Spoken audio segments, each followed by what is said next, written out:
What's up, and welcome to Nighttime at the Nerd Bar, episode 87. Oh, wow. Yes. Wow. Woo! We are super excited to be here with you live. If you're watching live, join us in the live chat. And if you're watching later, no worries, comment down below. Hello, I am Carrie Lane. And I'm Katie Cullen. And we are super excited because today we have a special guest. We do. So let's bring in our special guest. Welcome, Steve. Hello. Hello. Hi. Hey, thank you so much for having me. Of course. Thank you for coming. How are you doing tonight? Doing very well, thank you. All right. Carrie, do you want to swap the banner?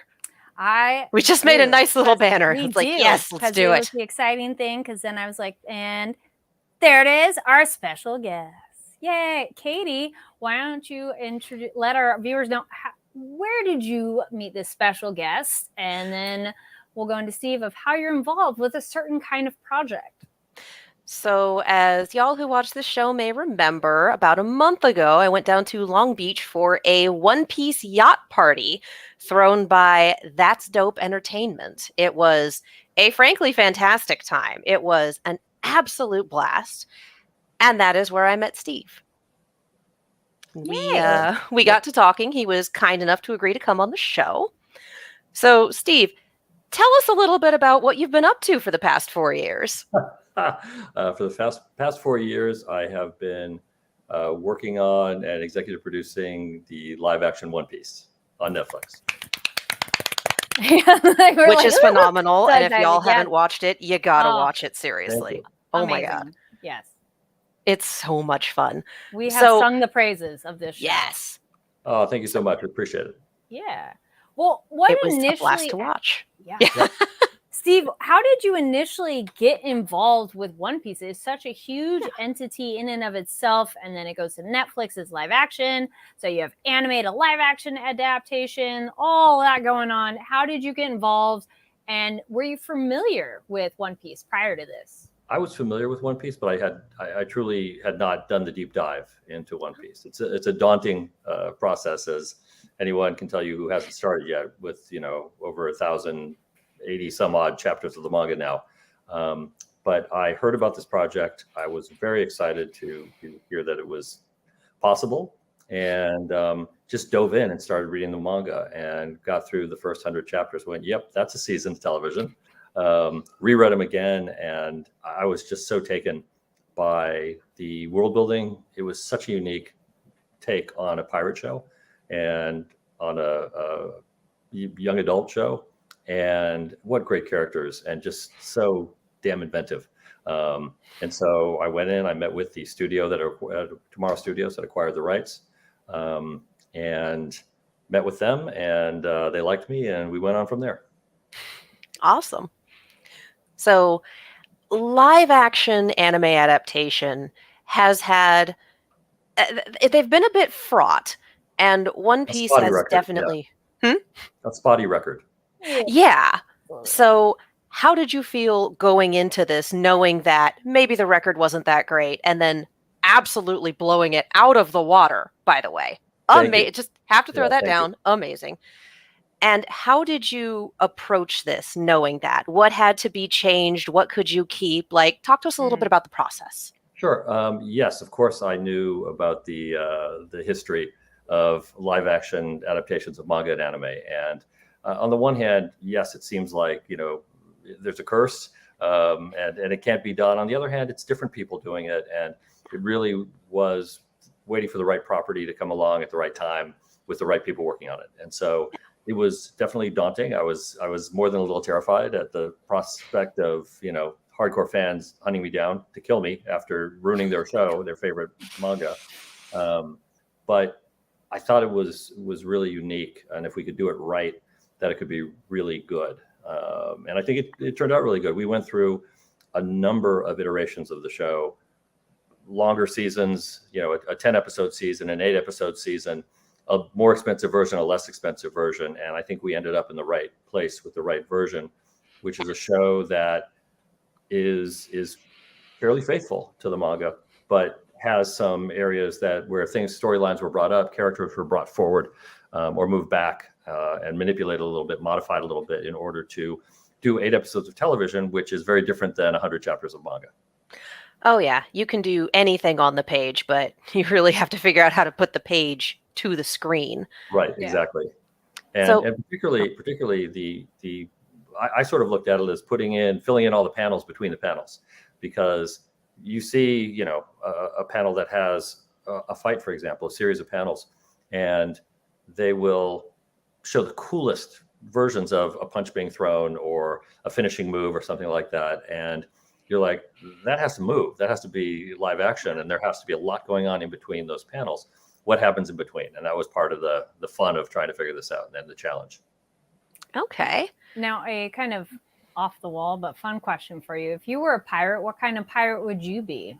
Oh heck, I love me the Luffy kind of pirate. I just think it's such a special character and so difficult to pull off. And I think in Yaki Godoy we just found the right actor to be Luffy. But definitely, you know, I would have eaten a devil fruit of some sort, and you know, more of a Luffy kind of pirate. I was gonna say, evidenced by your hoodie over there Yep. too. Yep. Oh Very yeah. cool. I mean, I feel like I have to branch off of that and then ask what devil fruit. Mm.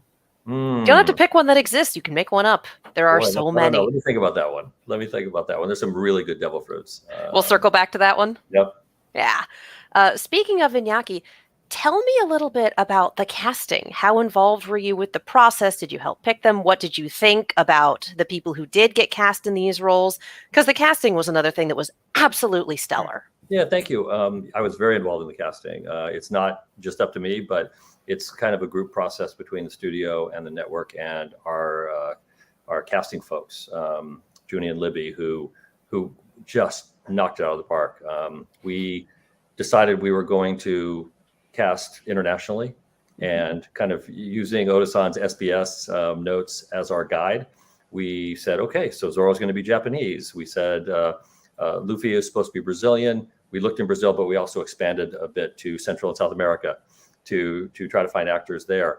The casting really was scouring the earth. We had thousands and thousands of submissions of audition tapes, and got very fortunate, I think, in finding a great group of young actors who were great for the part, great actors, great characters, but also kind of looked and felt like the characters as drawn, but also not necessarily taking them in the anime direction. We definitely geared more toward we based off of the manga, because the anime itself is an adaptation. And so we thought, you know what, let's go to the source and see how we can, you know, do the best version of this. And so, yeah, the casting process was long and arduous, but it was a joy. And so happy with this cast. I mean, they really nailed it. And I feel very fortunate. And their chemistry is excellent. Yeah. Yeah. Thank you. And they really, you know, the thing that you never know is how everybody's going to get along off camera. And they showed up in Cape Town. I was in Cape Town with them for almost a better part of a year, prepping and shooting the show. And just to see them, the way they bonded and gravitated toward each other was incredibly rewarding, because there's no way that you can make a cast love each other. And they did. They hung out together. They really were a crew. That is fantastic. Yeah, it was fun. That's kind of a nice, pleasant surprise. Were there any other surprises that came up along the way, or any other kind of particular challenges, and how did you overcome those? Oh my God, there's so many challenges. The show is so big. The shooting schedule is so long to do the type of show that we did. Just being out there every day, you know, huge kudos to our crew, who just killed it as far as the sets that they designed and built. Everybody, you know, from the painters to the camera people to the sound people to the VFX folks, the prosthetics people. It was all this. You mobilize this massive army to everybody works on their parts, and you put it together, and you hope it all comes together on camera. And so it was just daunting, the number of days that we shot and the hopes that were riding on this. It was a very expensive show, and we knew that there were a lot of eyes watching us. And so we just had to make sure we did it right.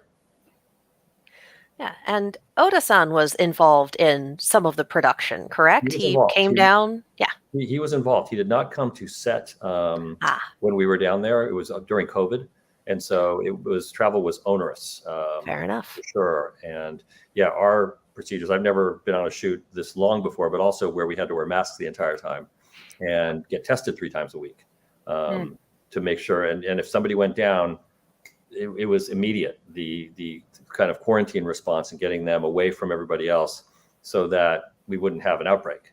And Yeah. yeah, I remember we all got together for Thanksgiving 2 years ago, I think it was, and a bunch of us got sick off of Thanksgiving. Oh no. And we thought we were in the clear, and we just weren't. And Aw. it was a little bit of a catch your breath kind of moment, and we just had to be very, very careful. That What was the- that is rough. Oh yeah, Yeah. and that feels like very demoralizing. I'm like, yay, we finally got together, and then no. No. Oh, you can't, you can't. No one can. If you're sick, you can't come to set. Yeah. Which some people it's not a big deal, and if you have an actor or director go down, and we had both, then no one's going to set because Yeah. there's nothing Yeah. you can do until everybody heals or gets non toxic at that point. Yeah. Now- Redo the schedule and shoot the scenes with Oh, the yeah. people who Yeah. are ready to go. It was Yep. between COVID kind of mini emergencies and the weather, we were constantly Oh, yeah. doing that. And that's something that I don't Mm. think folks realize when they're watching their favorite show is how much juggling had to go on to make sure you were shooting every day. And so, either a COVID situation would occur and, okay, this actor is down, therefore we have to see who else is ready, what sets are ready, are the stunts ready to go on this other particular scene that we can jump into. Or what would happen is the weather would get really fierce. And in Cape Town, it's a very similar climate to Southern California, but in the winter, there's winds that just howl. And because we had all these ships that we built, you couldn't put up the sails. If the winds went above a certain level, the sails had to come down. And then you either had to put them in at great cost as visual effects, which we did some of, or you had to find another set to shoot where you didn't have all those big ships in a dangerous position. So a lot of indoor shots on high wind days. Yeah, you just had to have sets that you could run to in case of bad weather. No. That's absolutely wild. Yeah. Was there a particular moment while you were filming that you went, we really got something here? Like, what was that moment that everything seemed to click? Because I mean, you never know how a show is going to be well received, and it has been so well received. But was there a moment while filming where you kind of had we got this? I think when we shot the young Luffy flashback and we had the scene of Shanks giving young Luffy the hat, that was one that we knew was going to be super special. We framed it and shot it very similar to the manga, and the actors Peter Gadio and Colton Osorio just nailed it, I think, and it was just such a special moment. And I went, oh, okay, if that scene works, then we're going to have people crying. And if I have you crying in the second episode, we're going to be in good shape. It's One Piece. Of course we're crying. Yeah. Right? You're just, It's a lot of fun. And then you get a backstory and you're like, yeah. Speaking of finding the child actors Mhm. to go along with the cast, what was that process? Did the kids get along with their older counterparts? Like, talk to me a little bit about all of those emotionally devastating flashback scenes. Yeah. The flashbacks were something I was very keen on preserving in the show because without them, you don't really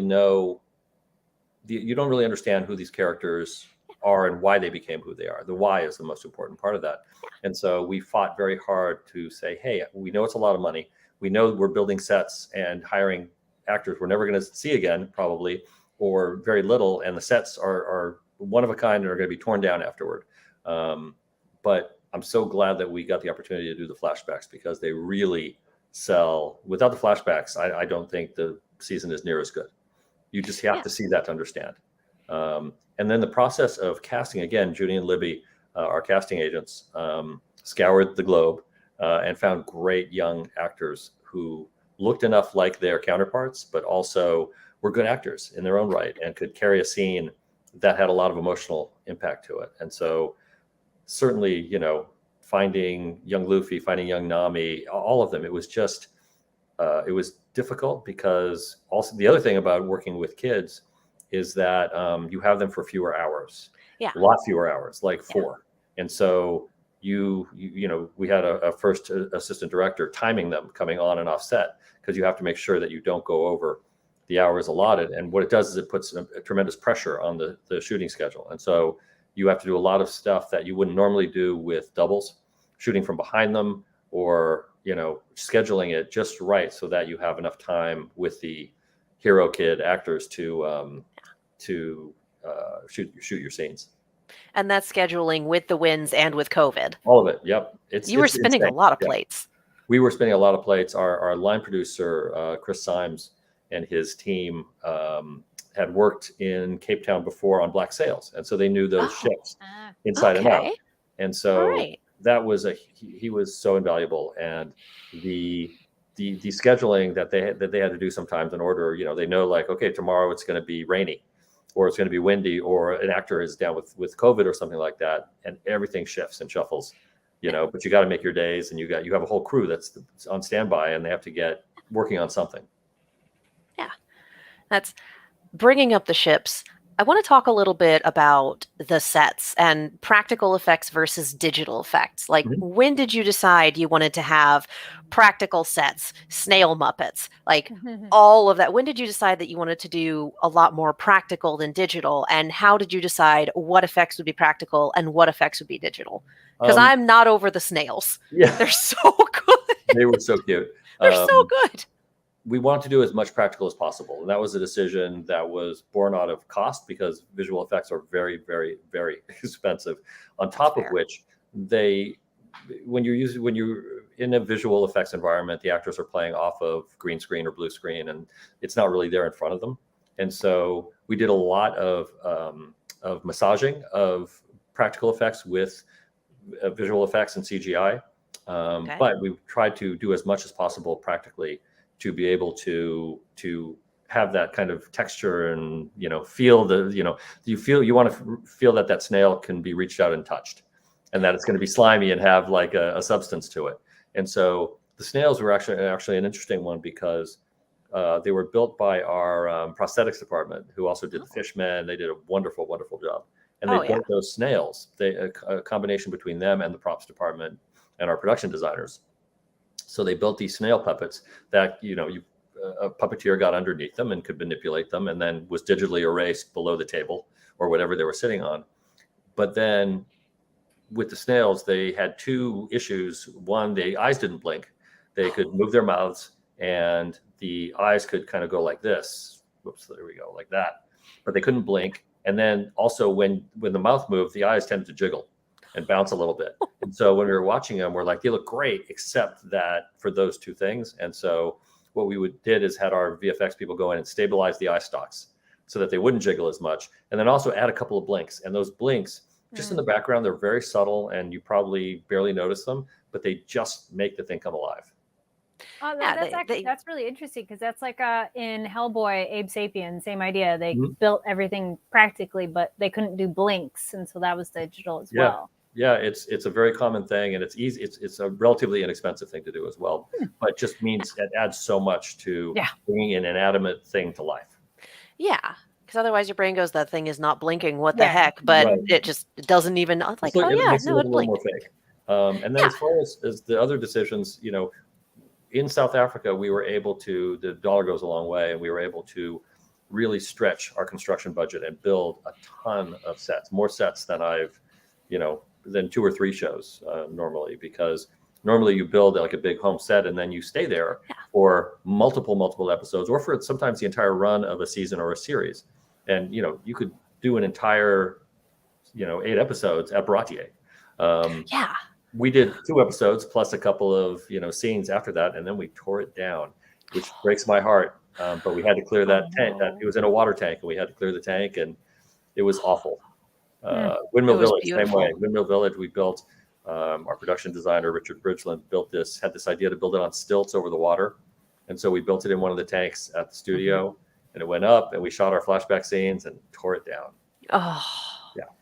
I had a friend note that, like, can I purchase the Baratier set and live on it? Like, It was she so cool. loved it. It's like, It was so oh, cool. And that hurts. interestingly, for Bratier, we built the first 2 levels of Bratier. So the big hull of the ship, and then the second level up above that were practical construction. Above that, there is a 3rd level and then a 4th level with a lighthouse on the top of it.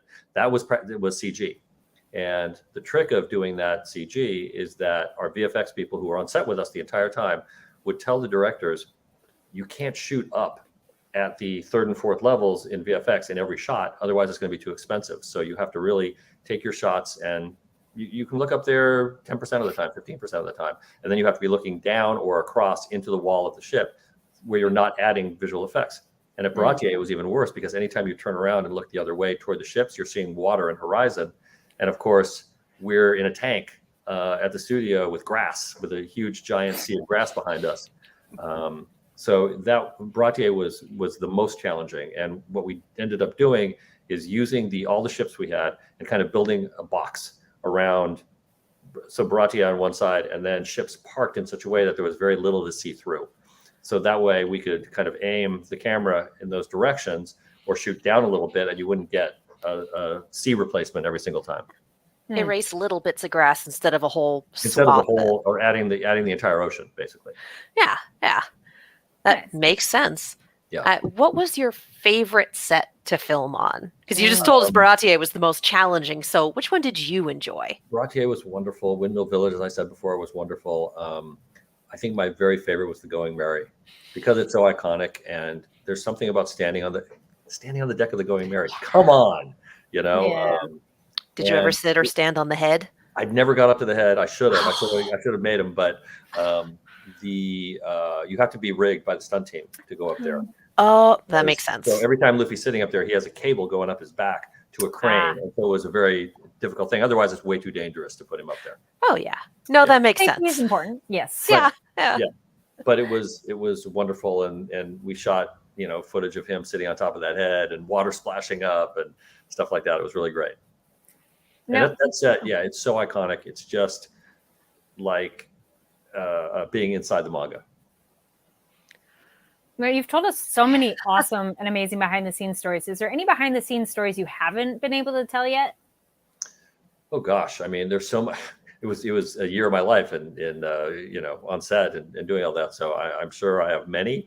Give us the greatest hits. Yeah. I would say the most interesting part about it, the most fun part about it, was being able to see those sets every day and walk onto.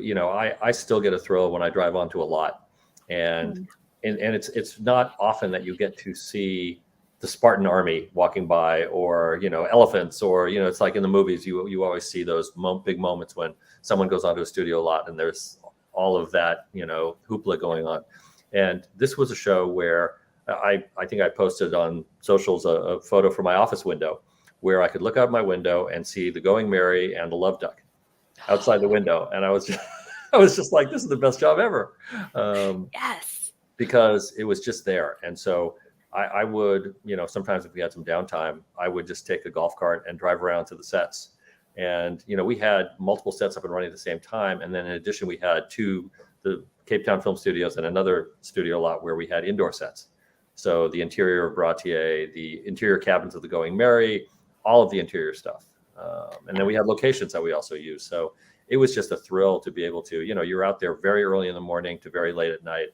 And just to be out there among those sets, and it was movie magic, and that's a real thrill. Yeah, it sounded absolutely incredible. It was really fun, definitely fun. Yeah. And I there are so many people who are like, oh, I would have loved to see that set or be on it. I would love to have everybody see those sets, because the size and scope of them was so magnificent, and you just don't realize some of the practical details. Like I've told this story before about how when you're standing on the Love Duck. The Love Duck, by the way, is also Garp's warship. We built it as the Love Duck. Then we repurposed the ship, tore the Love Duck out of it, put up Garp's warship instead. It's the same ship, but it has a very different look and cladding to it. And then at the very end of the shoot, we had to reshoot a couple of scenes back on the Love Duck, but we had already we'd already turned it into the warship. So we took the back third of the warship and turned it back into the Love Duck and repainted it pink and took off all the steel, the metal cladding. But standing on those ships, one of the things that I never realized, I'm not a sailor, is that on a big ship like the Love Duck, the deck is bowed like a banana. And so it's higher at the stern and higher in the bow. I guess those are the mechanics of shipbuilding. And there's a kind of banana shape that takes you along the entire length of the ship from front to back. And it totally affects the way it affects your camera angles. It affects when you walk on the ship. Some of our ships had gimbals on them where they would actually rock the ship from side to side. So you get the sway and the sails and the rigging. And it affects, us just being there, but it affects the actors too and allows them to feel like they're more a part of what's going on and what they're putting on screen. It really gets you into the moment, gets you into the scene. Yeah. For sure. Yeah, fantastic. Is there anything you would like to say to fans of the manga, fans of the series, people who are only just getting into One Piece having watched the live action? Like, what would you like to say to the humans, as it were? Out there, I would just like to say, give the show a shot. If you're doubtful, give it a shot. If you're new to the show and you're like, what is this? I would say take a look, because we really tried to design it with an eye toward both groups of people. The fans who know the show backward and forward and want to, I think, have that same emotional experience as when they first read the manga or watched the anime, and felt like the wonder and the joy of the show. And then for new folks, I was a relatively new fan of the show when I started working on it 4 years ago, and I just fell in love with it. It's such a wonderful story and so unique, so inventive, and just not the type of story that gets told every day. So I would say give it a watch and decide for yourself. All right. And It's where time can to the people get on board? Yeah. Oh my God. Yes, absolutely. All right. And where can people find you online and be up to date on any of your current projects and upcoming projects? On Instagram or on X/Twitter, for sure. And very excited about the future. And yeah. Nice. Right, well, thank you so much for talking with us about One Piece. And it was so cool to hear the live action behind the scenes. Because, as you can't tell, we've been gushing over this show. And we did honestly really enjoy it. It's not just we should say. I'm like, no, I had seen it. And then I was like, Katie, have you watched it yet? And then she saw it and we're both like, ah! So. And I'm one of those. I really appreciate that. That means a ton coming from folks who know the story so well. Well, I fell off after Thriller Bark. So it was one of those like, yes, I'm familiar, but I've kind of got the spoilers, but I had no idea who Garp was. So even if he doesn't really come back in until episode 300-ish or so. Yeah. Or I'm sorry, not episode, but chapter 300 and something. Yeah. But this is a good example of how, Katie was familiar with it. I've only seen a couple of the movies, so I know characters that come part of the group much later. But it was still very enjoyable. It actually made it for me I was more inclined to want to watch the show now, because I was like, oh, I get it. Like, I really get the sense of why people would be excited about this show. Oh, it's great. And my feeling is, if it drives people to back to the manga, fantastic. If it drives people back to watch the anime and see that version of the show, that's great too. It's hopefully something that will make the show even more popular. Yeah, it's a beautifully acted, shot, produced, etc. First chapter. It's a beautiful introduction to the world. Thanks very much. Yes. Yeah. Thank you so much for talking with us. It's been great. Nice. Thank you. Yeah, have a great evening. Thank you. Bye. Yes. Oh my gosh, that was so fun talking about One Piece and really getting the inside scoop and everything. Yes. I'm so sad that so many of those sets are gone. I get it. Know, also Yes. So huge thank you again to Steve. Everybody, we had it where to follow him online and be up to date on that. So now we'll get back into a little bit of our regular programming, but also we have Gigadare saying, ahoy, humans, ahoy. Hello. So yes, very exciting to have a special guest again. We are going to be talking about Reign of the Seven Spellblades. We also have anime news. other recommendations of stuff we've been watching, reading, and all of that, as well as Overwatch. So stick around for all of that. But let's first get You say that like we're going to a commercial break. I We're know. not going anywhere. But it's the teaser, it's the headlines, which normally we say at the top. But That's fair. It's just the stick around for all of that. It's Yes. the come back after this break. After these messages, we'll be right back. Yeah, I was gonna say nobody go anywhere. We're not doing. I'm like, well, let me. Like, no. We're all just- still here. we're We're still still here. doing Yeah. this. So we'll start with things we are excited about. As I open up the phone and get all the news going. I'll grab the first one we got here. Alrighty. We have Sunlight Entertainment and Toei Animation launch Elamon, and it's going to be a starring YouTube phenomenon Ryan Keiji of Ryan's World. So Sunlight Entertainment is a production studio owned by the Kaji. I don't know if it's Keiji or Kaji. Sorry. Family of the international phenomenon Ryan's World, and Toei Animation announced the debut of a brand new series called Elamon. So elements, because we were discussing how we say this. So this is going to be an anime style adventure show that's for kids and family, and it's to edumentate. That's cute. Edutainment. I'm like, what? Yeah, okay, my screen's a little further. I'm like, it's education and entertainment. It's edutainment. Like Bill Nye, Magic School Bus. It's all edutainment. Love it. So a genre work that combines education and entertainment. If I had read further. So episode 1 is available now to watch on the Elamon YouTube channel. So that's ELEMON YouTube channel. It's by Ryan's World. So new episodes will be dropping weekly. And they did have a live stream yesterday, so that might still be available over on their YouTube channel. So check that out.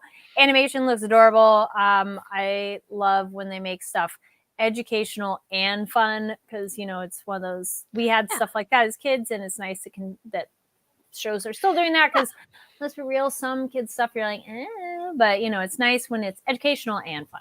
So yeah, it's a good time. Nice. Mm-hmm. I appreciate that we brought our A game for Steve, and now the Big Monday energy is kicking back. Yes, this is that Monday. This is the let's go.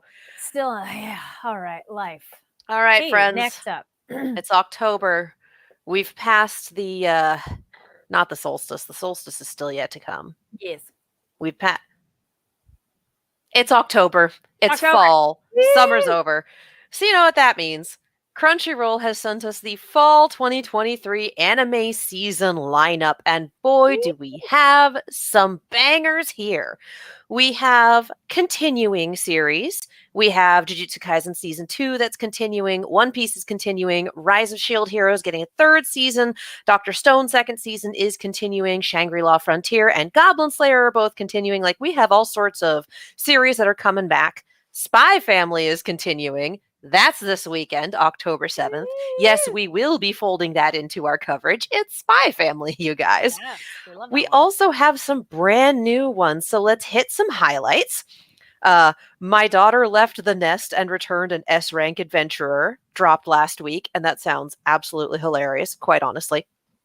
The one that I've been looking forward to is called Frieren Beyond Journey's End, and it's about you save the world with your party of adventurers. The elf goes off to kind of do things on her own, and then comes back to meet up with everyone and realize that they have either all aged or died, and it's given her a new take on life and mortality. So she takes an apprentice herself and starts journeying herself with her apprentice to try to carry out her party's last wishes. It looks like it's going to be absolutely beautiful, and it's also probably going to make me cry more than once, and I'm here for it. Like, I've heard good things. I have too. I expect that to be the breakout hit this season, honestly. Shangri-La Frontier is coming. That dropped yesterday, actually, October 1st. We have I'm in Love with the Villainous, of course. We always have to have one of these or several of these, and they're always so much fun. I appreciate that isekai and romance novels that we are playing with tropes at this point. It's a very good time. Bullbuster is dropping October 4th, as well as I'm Giving the Disgraced Noble Lady I Rescued a Crash Course in Naughtiness. Because why not do both? Yes. Ancient Magus Bride is also dropping this weekend on the 5th, along with Rising of S.H.I.E.L.D. Heroes Season 3, Goblin Slayer Season 2, and Kingdom of Ruin on the 6th. All right. And that just zoomed way out, so I need to fix that. Of course, like we said earlier, Spy Family starts again on the 7th. We've got our Season 2 premiere, and I am so excited for that, you guys. I've missed that show so much.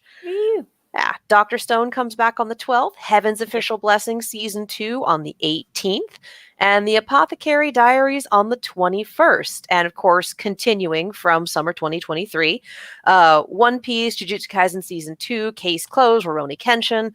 So that's maybe a third of what's in this 9-page long PDF that they sent me. So again, if you are subscribed to Crunchyroll, if you are watching anime with them, you are eating well this fall. So keep an eye out for those titles. And once they roll around, or if you've started watching ones that have already premiered, let us know what you think. Yes. I've definitely got a few I'm keeping my eye on. Oh my goodness, yes. Oh my God, actually, yes. continuing on that note, so Crunchyroll treats fans to some free anime titles throughout October to celebrate Halloween. So if you haven't subscribed yet, one, what are you doing? But two, if you are, checking things out, now is a good time for spooky season and all that. So some of the big ones on this will be on Crunchyroll. Let's see. Harvested a bounty of treats to fulfill anime fans' needs for something chilling this Halloween. I love it when it's fun writing. So starting on the 1st and through the rest of the month, select titles across the spooky spectrum will be free to watch with ads for anyone who has signed up for a free user account Crunchyroll. So some of these titles will include Tokyo Ghoul, awesome show. Also one of the few live action ones that's really good too. Zombieland Saga, that's fun. Miraku-chan. I started that one. That one's really good. Blue Exorcist, classic, so good. And this year's new breakout hit from Studio Mappa, Hell's Paradise, and so much more. I think How to Raise a Mummy is in there, and that's one of those, it's super How cute. to Keep a Mummy. How to Keep a Mummy. That's right. Oh, I've sung the praises of this show. I was like, wait, I don't know if you can see it on there. Yeah, your little mummy. I have a mummy. It's a mummy in a jar. But yes. The other one that caught my eye on there is Vampire Dies in No Time, which is one of my favorites. Yes. It is a beyond hilarious comedy, and we had Frank Todaro on that show a little while ago. He voices Draluk. Very rarely do I have a show where it's like, I need to pause it, I'm laughing way too hard, and I'm going to miss dialogue, so we need to pause it and calm down. This show does that to me pretty much once an episode. It is so damn funny. And it is about a vampire hunter who's trying really hard to, make a success story, going after the worst vampire in the world, Draluk. But Draluk is a terrible vampire. He falls to pieces at the smallest slights. He's kind of a coward, and this guy accidentally burns down his house, so he starts rooming with the vampire hunter. And it's just shenanigans. It's wonderful. The armadillo has the brain cell. The armadillo is just, we love him. We love the armadillo. We also have Junji Ito collection. So if disturbingly wonderful. Dead Man Wonderland. I haven't watched that one, but I read a bit of it and I really liked it. So, and more. So check out Crunchyroll to see more of what you can get. But those are a nice sample. Or if you have friends who haven't checked out Crunchyroll and they want something spooky to watch this season, here is a good, hey, you can get some samples. Whether you're into horror or horror comedy, we got you covered. Yes. Or just feel good and spoopy. It's on the spoopy side of things. How to Keep a Mummy. Oh my gosh. If you want a show that just all feel goods and nothing bad really happens at all, such a good show. Anyway. So that's for October. And Katie, I think we have one more piece of news there. We do. Crunchyroll is giving us the new fall season, Crunchyroll is giving us Halloween freebies, and Crunchyroll is giving us events in real life.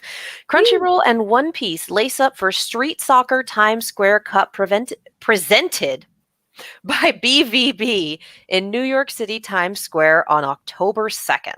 So Crunchyroll will be supporting the German Bundesliga club Borussia Today. Dortmund, BVB, and national nonprofit organization Street Soccer USA for their second annual Street Soccer Times Square Cup presented by BVB. I will get this correct eventually.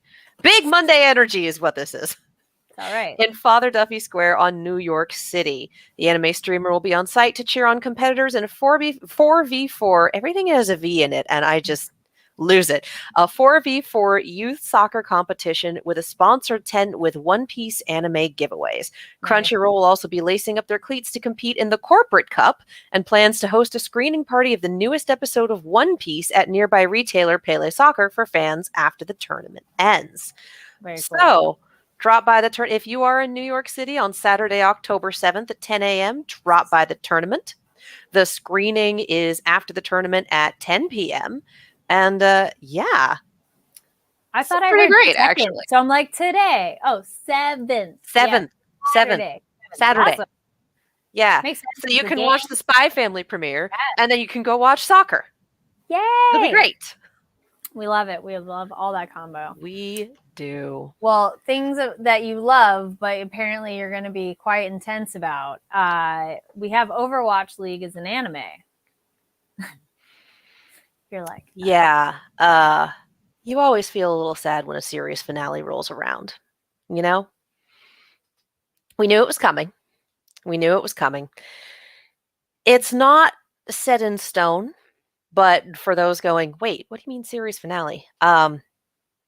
The papers were released a little while ago on the corporate side that I believe at the end of its Q4 financial quarter, Blizzard will be offering buyouts to owners of Overwatch League teams. And I believe I've phrased it as, it's hard to look for a miracle when the alternative is capitalism. So odds are very, very good that Sunday's broadcast will be, or will have been, the last ever broadcast. So a series finale that won't be confirmed or renewed for a couple of months. It's hard to say goodbye when you can't actually say goodbye, but we do our best. The send-off after the finals was absolutely beautiful. God bless Soe, who is the lead host on the desk and has been the lead host for, I want to say, the past 4 years at least. She has done a frankly incredible job because, as we can both vouch, hosting on a desk is not easy. Being the lead host of a panel of 4 is even more difficult because you balance your opinions and everyone else's opinions, energy, equivalent screen time, making sure that you're facilitating conversation, but also keeping it on the rails. It's a very difficult job. And Soeg Schwind is just incredible at it. She is phenomenal. She has been anchoring that desk and doing an amazing job at it. She called up all of the talent, all of the shoutcasters to join the desk at the end and gave us a 2.5-minute send-off that was just thanking them, thanking the Overwatch League family, thanking the players and the coaches and the teams, thanking the fans, and watching everyone at the desk in this slow pan shot just start crying as she talked. And God bless her. Like I said, she went for 2.5 minutes and she held on right until the end. It was just like all of us messaging each other and going, yeah, I'm crying in public. Are you crying in public? Me too. And then after that, the league had put together a highlight reel, essentially, of 6 seasons. And again, those things that feel like a farewell without being able to say goodbye. And it was highlight plays across the 6 seasons. It was moments between teams. It was the fun stuff in between, the Atlantic versus Pacific regions, the all-star matchups, all of the fun, weird little gimmicks that they do in the arena, interactions with the fans, footage of the fans cheering on their teams and having a great time. And the bits that completely destroyed me were at the beginning was a black and white time lapse of the building of the Blizzard Arena, converting this space into what would be the Blizzard Arena for 2 years. And then smack in the middle, there was a Philadelphia Fusion player named Alarm who won the Rookie of the Year award in, I want to say, season 2, and passed away unexpectedly between seasons. So the now I'm crying. It would be Alarm. So the Rookie of the Year award was named after him. Aw. The person who made this trailer went through, on Twitter, he called it the most difficult 11 terabytes of data to handle, but well worth it. Found footage of Alarm in an interview doing this to the camera and saying, "I love you all," and put that in there. And yep, here we go. It just 6 years in my life. It's hard to say goodbye.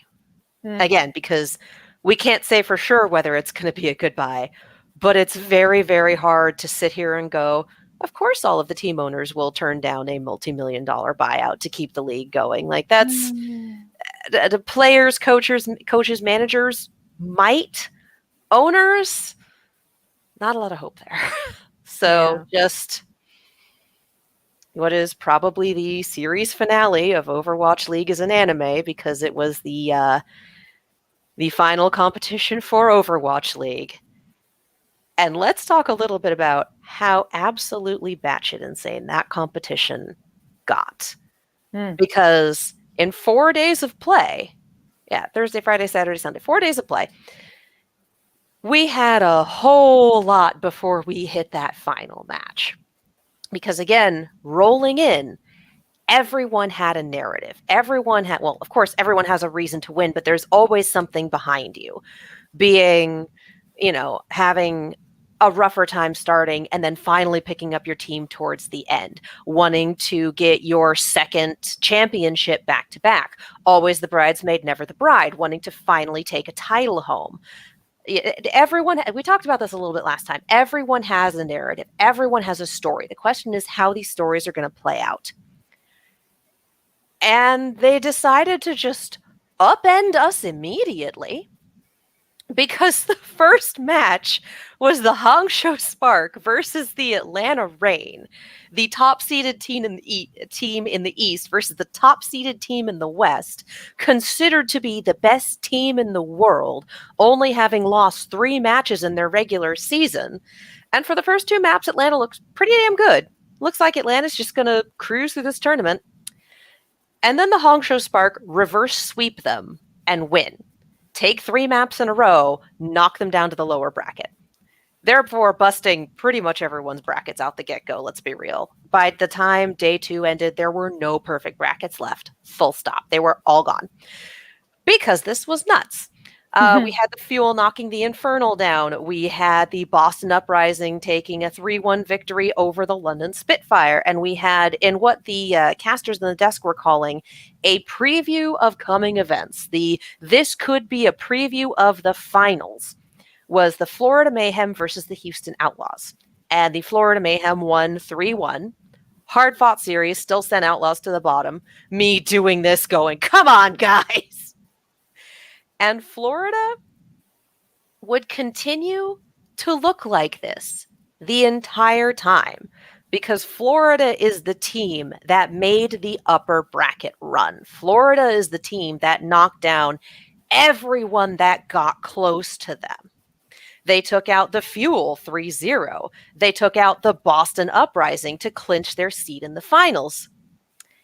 And then in the finals, they beat the Houston Outlaws 4-0 and took home the trophy, with the DPS player Merritt, who has had an absolutely gangbusters game and year, taking the MVP for the final series, with their main tank, Someone.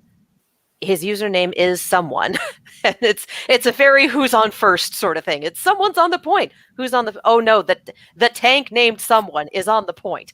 So with someone taking home both the season MVP trophy and the Dennis Havelka Award for sportsmanship, generally given to the player who elevates everyone around them, makes the sport more fun, makes everyone want to be there. Previous winners being Hadi on the London Spitfire, Custa and McGravy on the LA Valiant past few years, and Mickey on the Dallas Fuel before that. I know I'm missing one in the middle and my brain is not handing it to me. Just, I know there's the season 4 one. I can't remember. But yeah, that's the sportsmanship award is incredible. And with Mayhem head coach Gunba taking home coach of the year, about the only award they did not take home was rookie of the year. And that went to Donghack on the Atlanta Reign, who also had a gangbusters first season. My dude went nuts. So lots of cheering of MVP, MVP during the finals whenever someone did something absolutely nuts. I'm telling you, talking about him makes me sound like I don't know who I'm talking about. Yeah, someone did something crazy. Well, who did? Someone. Similar to the name Guy, which we have A little, on our show too. yeah. Love it. That just, so many of these narratives went absolutely crazy. The Atlanta Reign, talking about how they only dropped maybe a dozen maps all season. It had to be a few more than that. They dropped fewer than 20 maps all season because they were handed 3 losses. And 6 of those maps were back to back to back to back to back to back to knock them into the lower bracket and then immediately out of the playoffs. On Friday morning, the London Spitfire rolled up to their match with the Atlanta Reign and went, "Hey friends, what's up?" And just steamrollered them. I was driving back from work listening to it in my car and very glad I had the windows rolled up because I was yelling my face off at some of the absolutely batshit insane plays that the London Spitfire were pulling out. Because again, the London Spitfire, their narrative is, we were the champions in season 1. We want to run it back. We want to do this again. We want to bookend this esport. And it looked like they might have been able to do it with that performance against the Reign. Unfortunately, Boston put them to bed twice in a row, and that was that. Once Boston hit the lower bracket, London kind of didn't have a chance against them because Boston figured out how London worked and knocked them out. The Outlaws did their best lower bracket run, 3-0'd pretty much everyone in their path. And of course, the bit that we were all sitting up and paying attention for was the rivalry match, which we did not get any of this year right up until this point, the Battle for Texas. Because the Dallas Fuel have been playing in APAC all season, and their season was not good enough at the midseason madness to make it there. So they definitely pulled their season up by the end here, made it in, and then had that lower bracket fight against the Houston Outlaws, and the Outlaws just rolled over them. It was very well fought from Dallas. It wasn't a curb stomp in the way that Atlanta versus London had been, but it was still very much, again, in what might be the last battle for Texas. Houston rolled up and said, "It's ours. Let's go." Which then put them up against the Hangzhou Spark, who again had been reverse sweeping people to keep their spot up in the top. And the Outlaws 3-0'd them as well. There was no reverse sweep for the Hangzhou Spark this time, which I would have loved to have seen that narrative, quite honestly. Hangzhou Spark winning the championship by reverse sweeping literally everyone. Just give all of their fans a heart attack. Because back-to-back reverse sweeps, especially in the finals, in the playoffs, never happened. Record setting. And the Hangzhou Spark played out of their minds this season. They made it to the play-ins last year, the playoffs last year. They made it to Anaheim, but they did not make it quite this far. So this year they were on the podium. So we have the Florida Mayhem as our champions, Houston Outlaws in second place, and Hangzhou in third. We got a pink sandwich. The only 2 pink teams in the league, and we have them both on the podium. So, hey, and for October, so it's I was like, isn't that pink for Breast Cancer Awareness Month? Yeah, the mayhem and the spark. Let's go. Yeah, it's been a very, very wild one. It's been a very wild 6 years, man. For those of you going, wait, you're wearing a Valiant shirt. Like, yes, I am wearing the season 2. Yeah. Yep. I'm wearing the good old season 2 Valiant shirt that came in the wrong size, so you cannot see it. So I modified it. Nice. To make it mine. And the rainbow cuff that they gave out. Overwatch League was baby's first Pride event. Overwatch League was where I found this community, where I first got into the community of esports, where I rekindled a friendship that went from, yeah, I see you once or twice a year, to we talk fairly consistently. That where I made friends, it's so hard to talk about this. It's hard to talk about it because it's a eulogy and it's a celebration, and it's 6 years of my life. It's 6 years of meeting these people who are just as passionate about this esport as I am, even if we're on opposite sides of the fight, even if the battles for LA got a little contentious in the fan base, but at the end of the day, we were still going, hey, you guys played well. Hey, we had a good time. Hey, yeah, it sounds good. I remember showing up to the Blizzard Arena at 8:30, 9 a.m. when the doors didn't open until 11 or noon, just to make sure that I could get in the front row on the correct side for the team that I wanted to see play. I remember meeting people who had flown in from other states and other continents. I remember meeting people who had flown in from China and Japan and Korea to see their teams play. I remember talking with people and going, all right, we've got these front row seats and we don't really care about this match right now. So we'll switch with you. So you can be in the front wearing your jersey, holding your sign, all that fun stuff when your team plays. And then when it's over and my team's playing, I'm going to swap with you. So we had a rotating couple of front rows. So yeah, it was a community. Yeah. It was a big community. We all wanted to make sure everyone was there to cheer on their teams. Everyone was there to have a good time. We all wanted to make sure that everyone could do that. And there was a lot of support within that community. There was a lot of care from one person to another. There was, oh, the games are over, but it's this person's birthday and there's a food festival going on. Let's all just trundle down to the food festival, and winning her stuffed animals in a ping pong game. There was just so much. There was so much, and it's so hard to put it into words, and there's no way to make it this nice, compact little sound bite, because it's bigger than that. It was always bigger than that. It was always bigger than me, and that's why it was so important that it was all of these other people coming together for this thing that we all loved. I hope it's not the end. I hope we get another season. I hope we continue to get seasons. But if it was the end, I'm grateful for what we got. I'm grateful for the people I met. I'm grateful for the experiences we had. I'm grateful for the time spent in that absolutely freezing arena, quite frankly, with everyone else, with team colors and painted faces and themed makeup and the signs that some people constructed them and made light up signs with actual wiring and whatnot, went home and painted beautiful, beautiful signs. And then those of us with no art talent would roll up with a Sharpie and a poster board and go, play Symmetra, you cowards, and hold that up so the cameras could see it. There was so much there. And I will forever be grateful for it. Yep.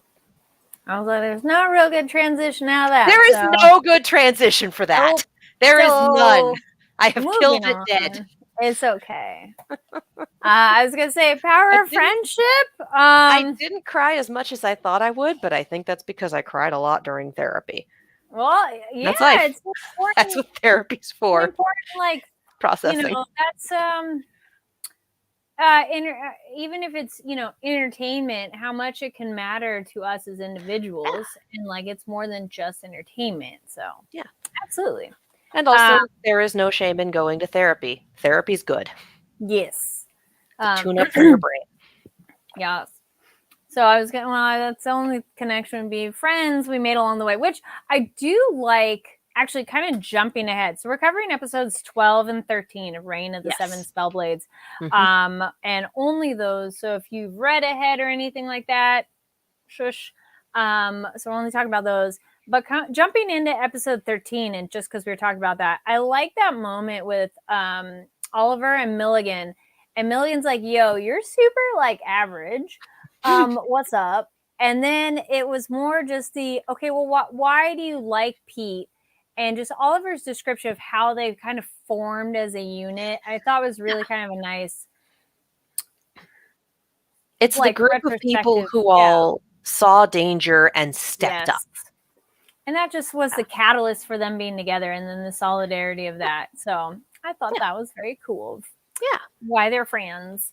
I appreciate Oliver continually getting red for filth in terms of you're just so average and ordinary and normal. Like, what sort of backstory event did you experience to make you close the gap? Like, whoa.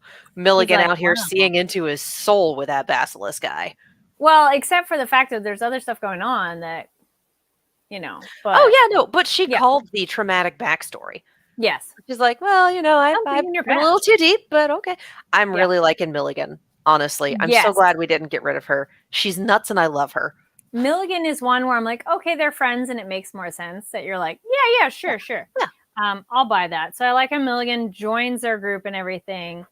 And then teaching them in the previous episode, like when you fight a magical beast, this is how you approach it. This is what you do.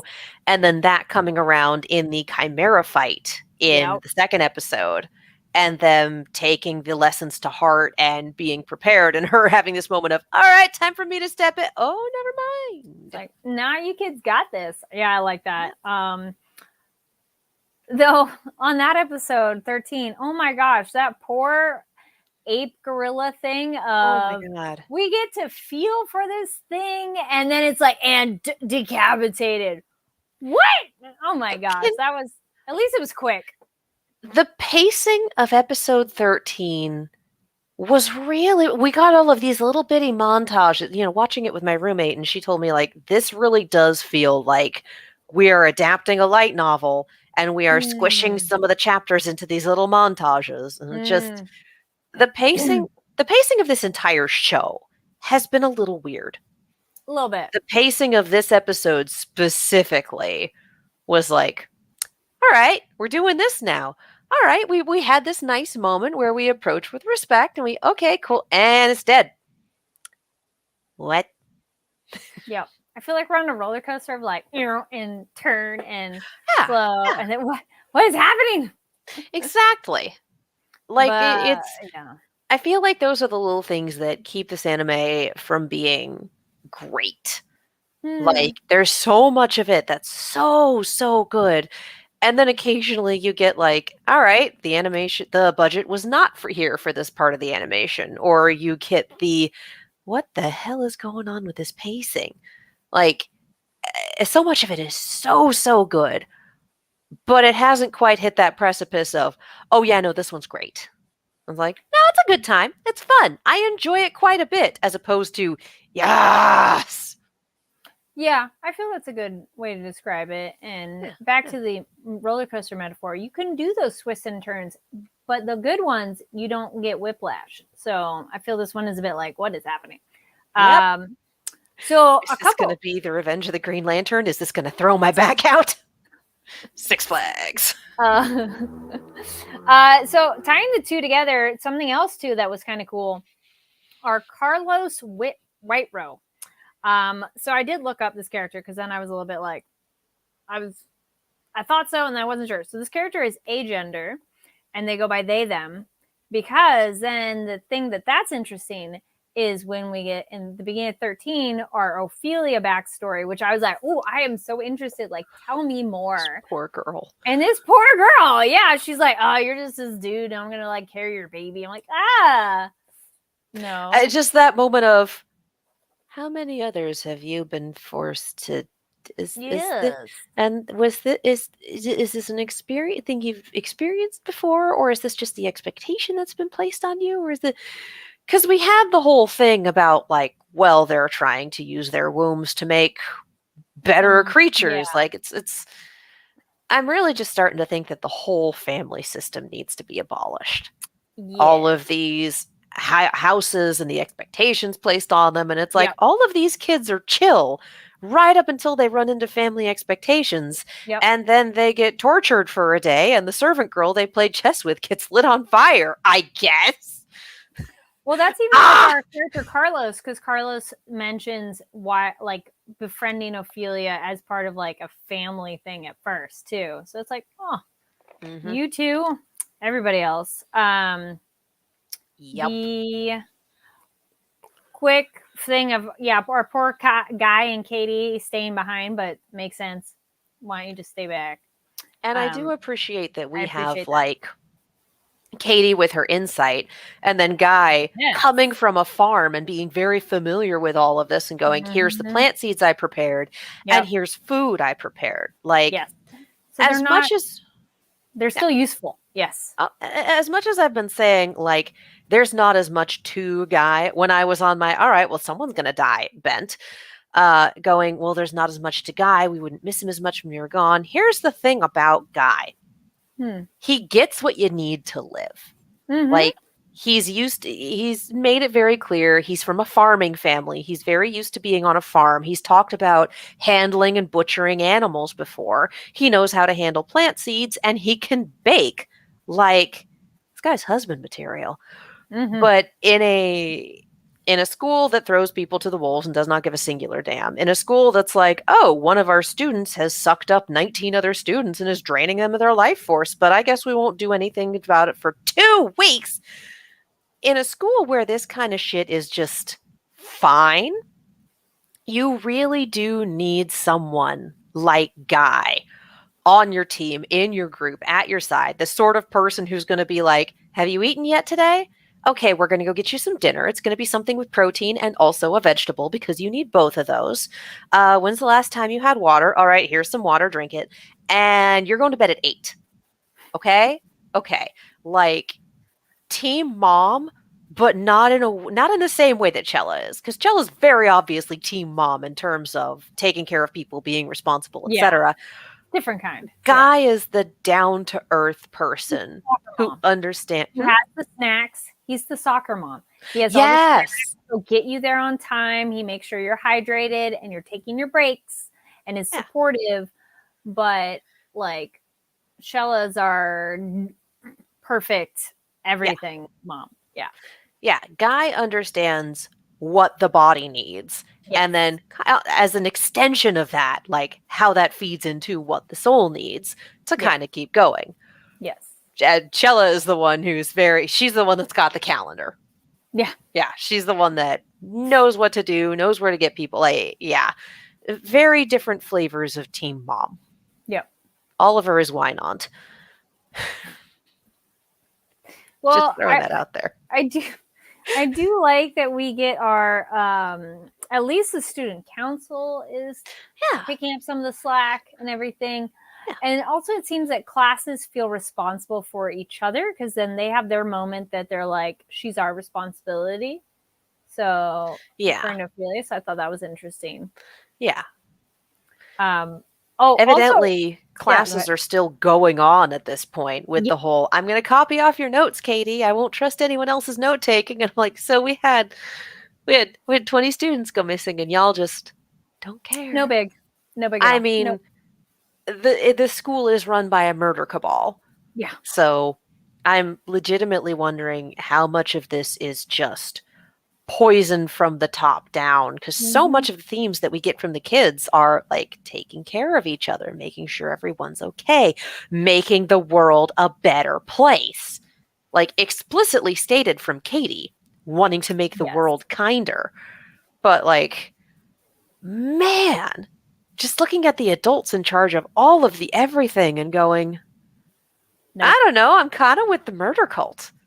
Like, A little bit. if this school is this fucked up because this is who's in charge, then yeah, maybe we're here to overthrow everything.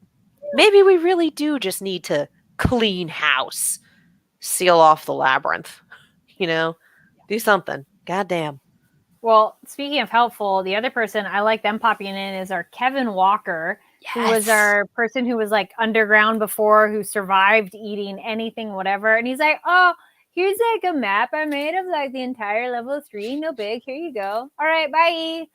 President of the Survivalist Club or whatever it was, like the Labyrinth Survival Club. Yeah. Like, he's amazing. He is the best NPC in this game. Yes.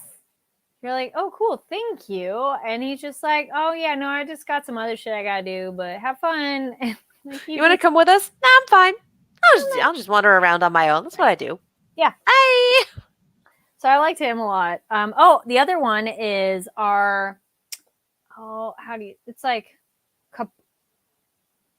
Karst, Ms. Karst. It's like Carste is our bodyguard Oliver. And I like they're walking, and Milligan's like, there should be like more things out here, Oliver. No. You just look over your shoulder at her, and she's like got a bloody knife and standing on the body of a griffin. But that little bit about like, well, you're in charge now since you ascended, so they can tell me what to do, but what you want takes precedent, and you should be able to use your servants however you see fit. And I'm sitting here going, please grow some self-esteem. Oh, sweetie. Oh, dude, her sweetie. Blush when he's like, I have something for you to do. And she's like, yes.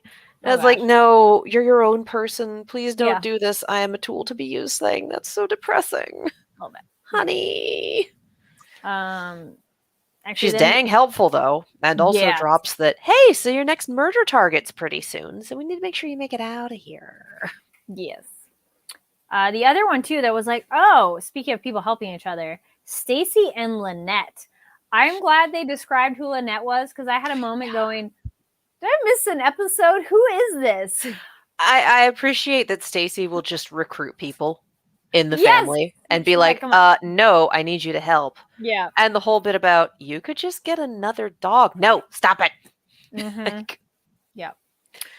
And then we have Lynette, who's a 4th year, though, and another half sibling. And I just like that. I'm like, no, Faye's different. So I mean, they're all her half siblings. I know. She's the only one that has the different dad. Yeah. But which sucks. Again, this really fucked up family system. Man alive, noble houses. Yikes. The other huge thing was exciting. We got Pete, and we have kind of the confirmation of Pete's fine because Pete's in his female phase right now. So Pete's still a little messed up. Yeah. And like, he's still tired and still feeling it, but it's not nearly as everyone else. And fine for now, because we do get pointed out if she finds you and figures that out, that's not going to be good. Yeah. So, all right, we'll see. But I like the, let me stab into my belly and rip out some like smoke explosion and survival beacon of let people know where we are. What the hell? Blood. I just. Oh my gosh. What is this show? Like, on the one hand, yo, what the fuck? Yeah. And on the other hand, I really get it, though. Because this is the guy who, when he found out he couldn't win, tried to flip the board using wasps. This is the guy, again, when he lost a chess match to a servant girl, he was tortured for a day and the servant girl was immolated.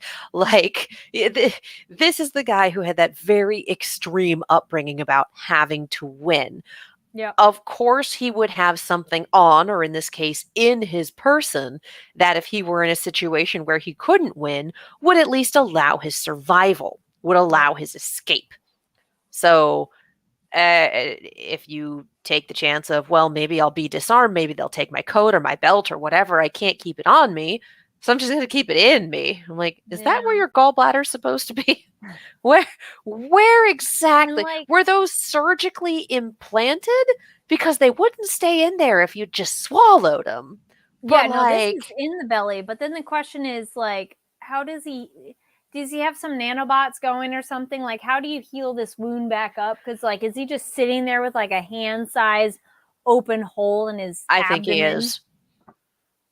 These kids. I also think that, like, I don't think they were in his stomach. I feel like they were in like his between thigh organs or put in something. fatty Yeah. tissue or something. His Like, body. yeah, I don't think it was in an organ. I think it was like, we put these in here You're poking magically a or hole surgically or in your something. body. Yeah, no. Yeah. Nope. Still. All right. Was there anything else that stood out to you? I feel those were like the major standout moments across those episodes for me. I get the feeling that everyone's going to come back and be just a Guy fan because of the cake. Yes. And then even Milligan's like, how have you been keeping this from me? Yeah. Milligan just like, like that excuse too. you, why did you not tell me about this guy? Yeah. And it's like, because he's so far under the radar. Yeah. He's I thought that was pretty funny too. I worry for the day when we get character focus on Guy. Nothing good ever happens to the people who get character focus, True as that. we've shown. Yes. Anyway, well, one more episode, 2 more episodes. I think it was 15. I think somebody I had told us think before it's so. 15. Yeah, so not many more episodes. We're towards the end, so we'll see Yeah. how this wraps up for here. But Yeah. stay tuned as we cover more of that. And in the meanwhile, we'll tell you about some other stuff you should check out. You should watch, read, game, whatever. In being travel and sick and things, I watched a lot of stuff in a way. Watched the entire first season of the Foundation. It's on Apple Plus. It is a sci-fi show based on a sci-fi book series or book. I don't know if it's series or book. Anyways, it's really good. It's very like outer space and on planet sci-fi. It's some really interesting themes on that one. If you have Apple Plus and you're looking for sci-fi, I feel this one is one that like I kind of was aware about it, but never got around to seeing it, or not as many people have Apple Plus, so it's cool. And season 2 apparently just dropped. The whole season's all done by now, so I was like, awesome. So now I start and I have a whole other season.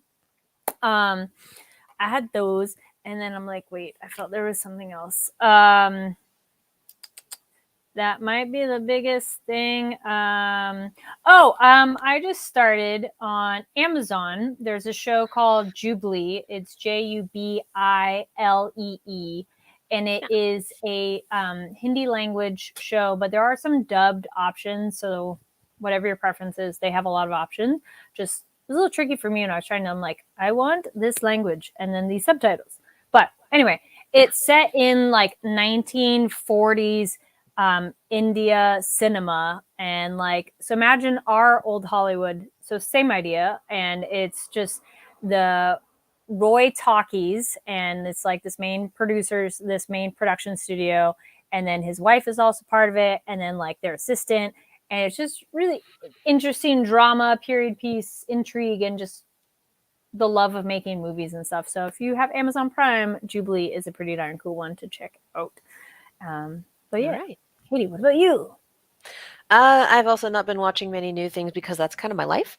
I will say, I went to the Sonic 30th anniversary symphony concert on Saturday night, which was frankly incredible. And if you know anything about Sonic games or a little more about modern Sonic games, then it will come as no surprise to you to know that the first half of it was the symphonic concert. We got all the instrumentals. We got all of the re-instruments from the earlier games like Green Hill Zone, a Marble Zone, like all of those fun things.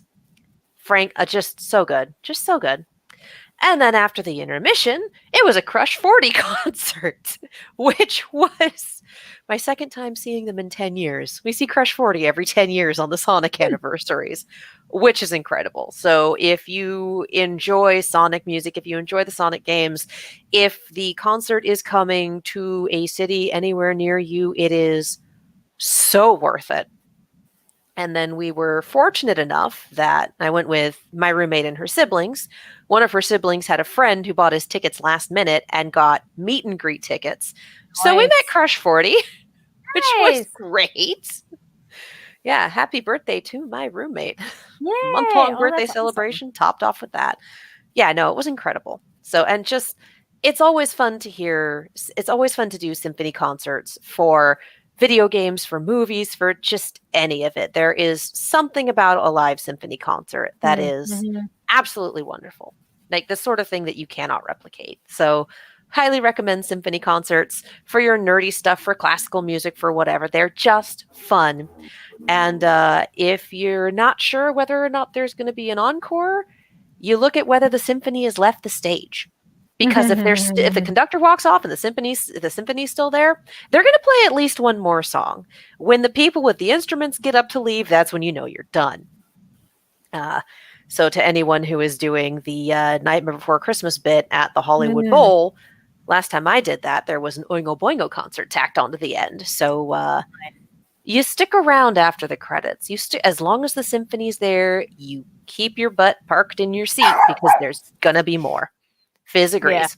Yeah. Yep. Yeah. Fizz agrees. Does Yeah. like you stay. I was gonna say you stay till the lights come up. That's the other one too. Yeah, that too. So, yeah. But yeah, yeah, Game nice. Grumps is doing Ghoul Grumps, which is their month-long all horror games. The first episode dropped yesterday and has been absolutely hysterical. Honestly, Ghoul Grumps is off to a rollicking start. So if you like the spoopier games, some of them are quality, some of them are really, really not. And honestly, that's just as much fun. Yeah.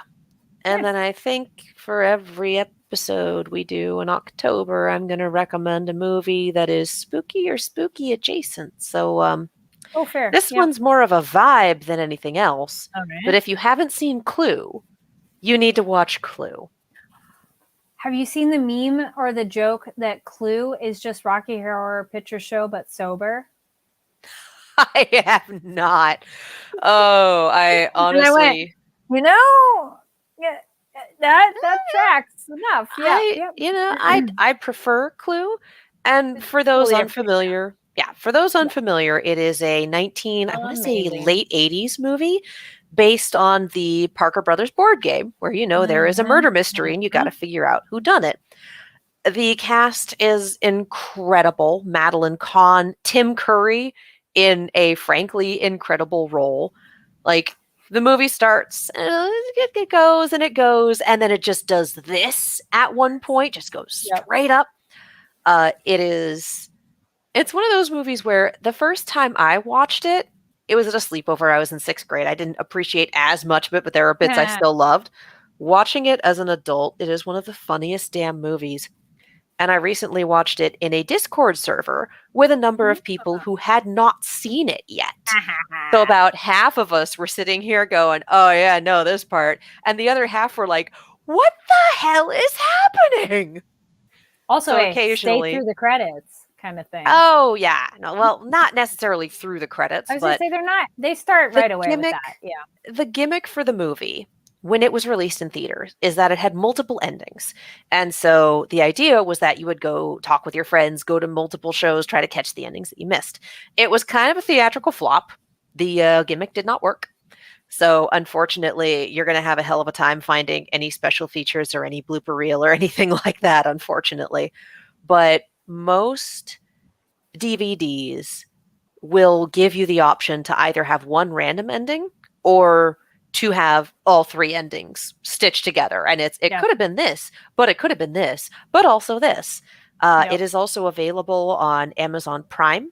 You used to have to rent the damn thing, but I think recently it became one of those, oh, you got Prime Video? Great, you can watch it. Oh, okay, so highly recommend. Very, very fun. It does take a little bit of time to warm up at the beginning, but give it like a good 20 minutes, like you would with any other movie, a good 20, 25 minutes to see where it's going. And it does not disappoint. It has those lines that you just, they become the vernacular, as it were. You remember them and you keep quoting them. Yo. I want to know what your Clue line is that you quote. Not quote, but the one that came to mind is the singing telegram. Yes. Singing telegram. The singing then telegram something is else one that of the things I happened. remembered as a kid.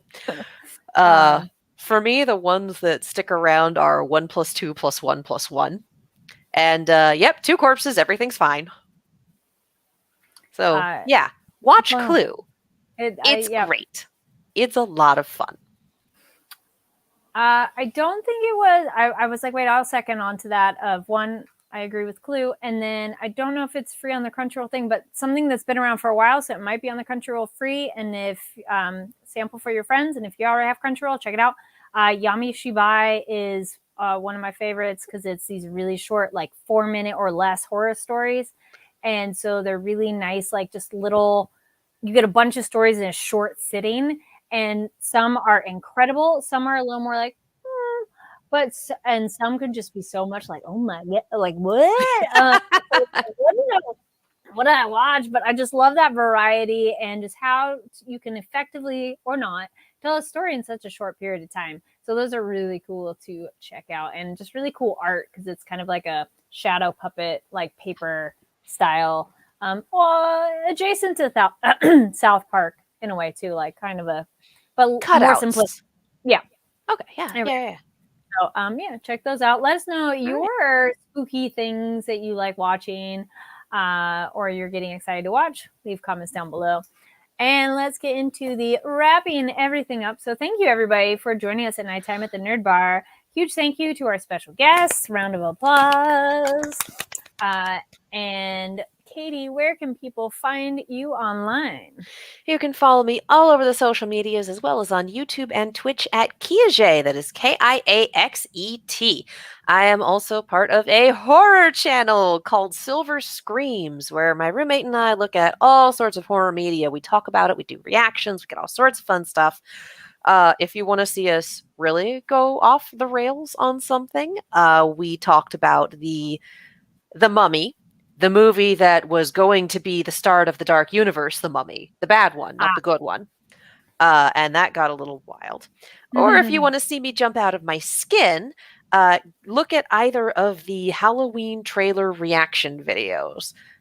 Because, God, the trailer houses that cut the Halloween trailers they're good. They know what they're about. So, yes, check those out. It's fun. Yes. And y'all can find me online at Carrie D Lane. That's KARIDLANE. Across all social webs platforms.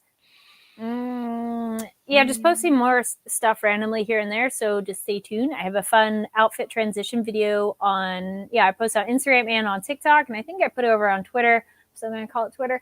There. And though I did an update with the app and it changed it to X. And I'm like, ugh. But there is apparently a way to change that. But anyway, so yeah, just stay tuned for all that. And make sure you follow here on the Fanversation channel. Give the video a thumbs up. Hit subscribe.